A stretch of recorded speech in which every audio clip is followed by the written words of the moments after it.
Hey class, good morning and welcome back to Lifespan Development. And we are at the halfway point in week number 4. Can't believe I'm saying that, but it really is. We are at the halfway point, so I highly encourage you to pat yourself on the back or maybe give yourself a self high five for making it this far because that's pretty awesome of you. You are taking time out of your precious summer, which is not a requirement by any means to get a degree, but you're hustling and working hard and putting in the time over the summer, which I think is really cool. And so I think you should feel proud of yourself for making it this far.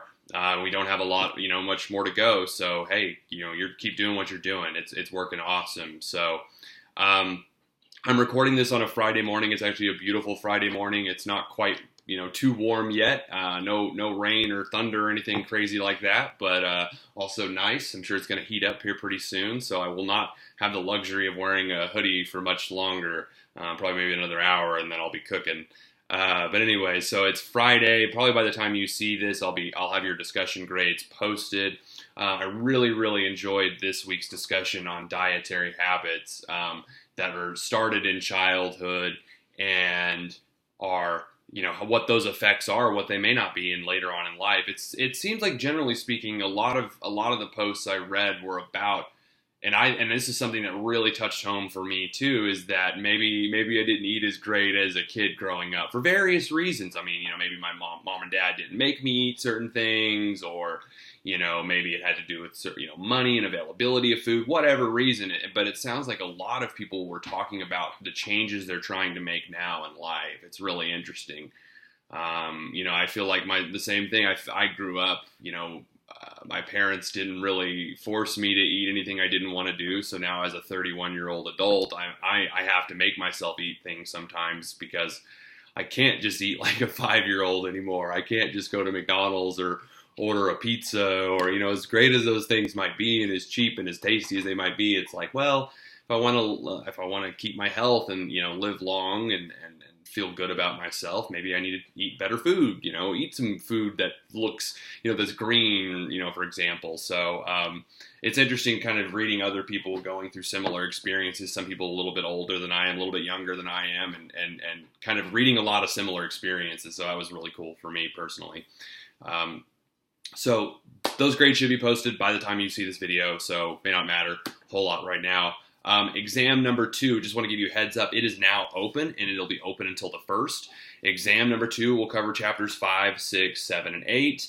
As of last week, you should be up to chapter 7. So this week, you should be diving in first and foremost into chapter 8, which is socio-emotional development in early childhood. In this chapter, we're going to get some more.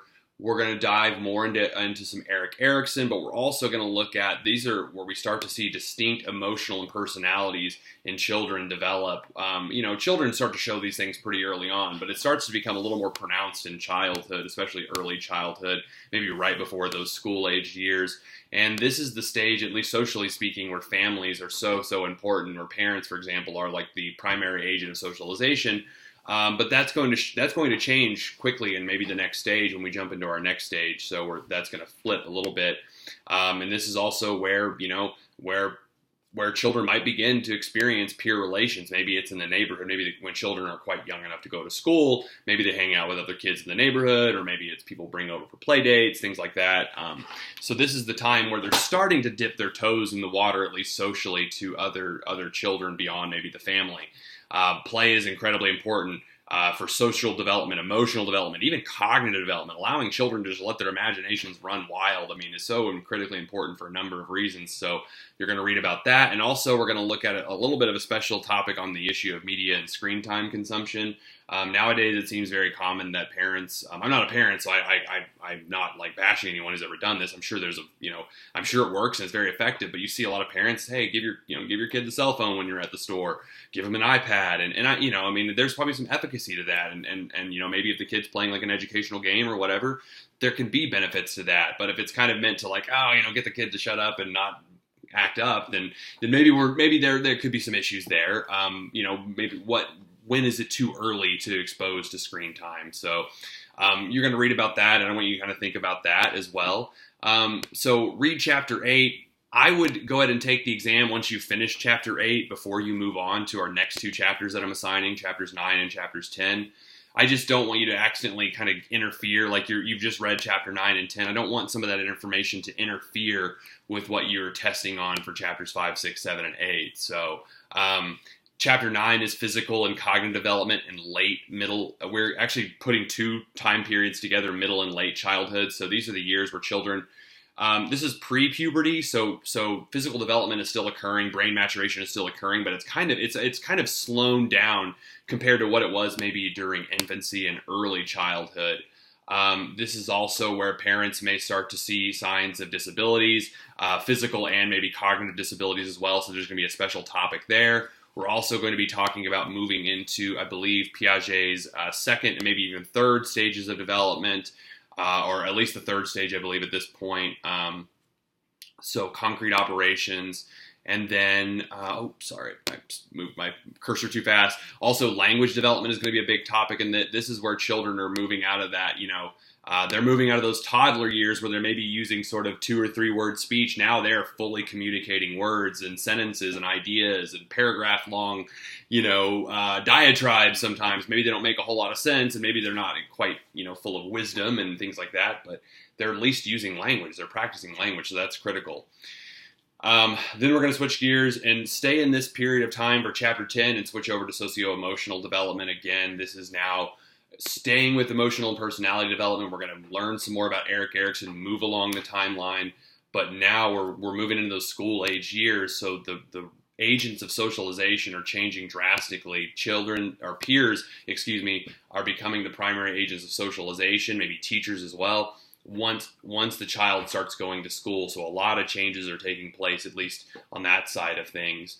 So read chapter 8, read chapters 9 and 10 maybe after you take the exam, because again, I don't want you to have any interference there.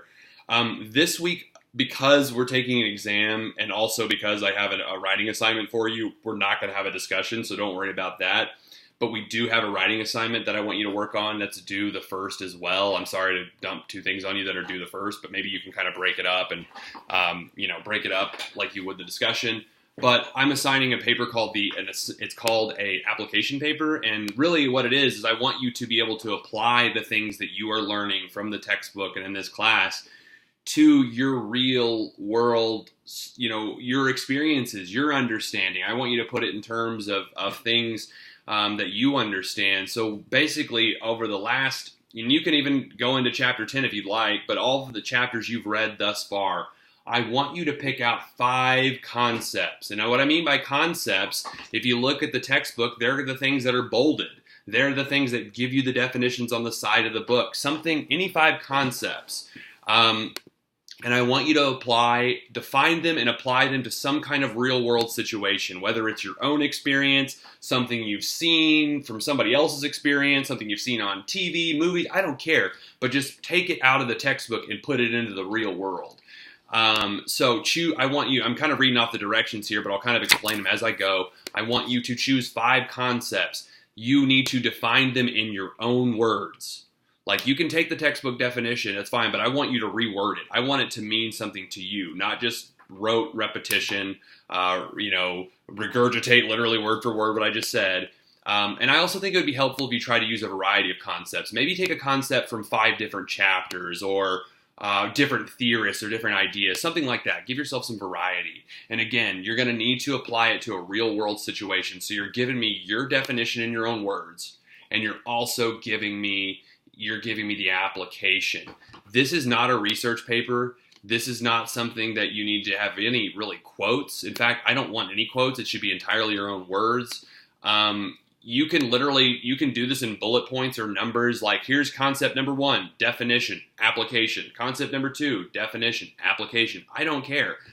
You can do it in paragraphs. I really do not want to see one giant paragraph. If you do that, I will probably ask you to redo it. I really want this to be kind of like MLA format as far as formatting goes. 12-point font, Times New Roman, or Arial are the only 2 fonts that I will accept. Please don't send me anything larger. Please don't send me anything other than those 2 fonts. Again, this is not like a research paper, so don't feel like there's a lot of pressure to write it like a research paper. Again, I just want 5 definitions in your words, 5 applications, and it needs to be grammatically correct. It needs to make sense and be readable. Meaning, if you need to go through and look at it, and if you see red squiggly lines, check those, change them, add punctuation, do those things. Like you're taking a sophomore level class. I have high expectations for your ability to write in terms of, I'm not saying it needs to be a masterwork of art. It just needs to be readable. If it's not readable, then I'm going to send it back to you. I've also put up a rubric. Basically, if you want to earn all 50 points, there are, you can get 20 of those points will come from providing the correct definition in your own words, not from the textbook, but in your own words. I'm going to be a stickler about that. I really want it to be in your own words. And then you can earn up to 20 more points by correctly applying the concept, using an example from your own experience. Please don't take things from the textbook. Again, it needs to be in your own words, no copy and pasting, no quoting. I have the textbook. I know what's in there, so please don't, it needs to be in your own words. I can't emphasize this enough.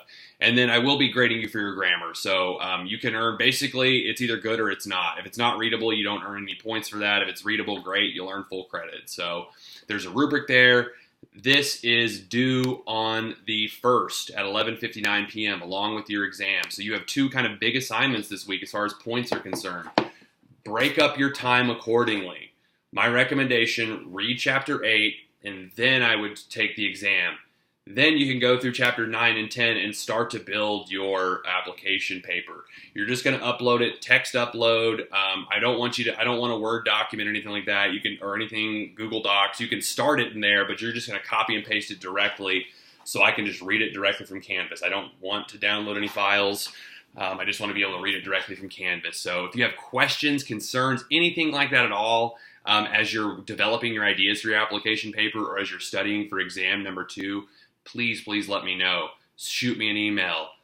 Since we don't have a discussion this week, I'll have, I can use that time to kind of get back to you if you have questions, you have concerns, if you studied something and you're like, man, I don't understand this at all. Can you cover it again or talk to me about it? Be happy to.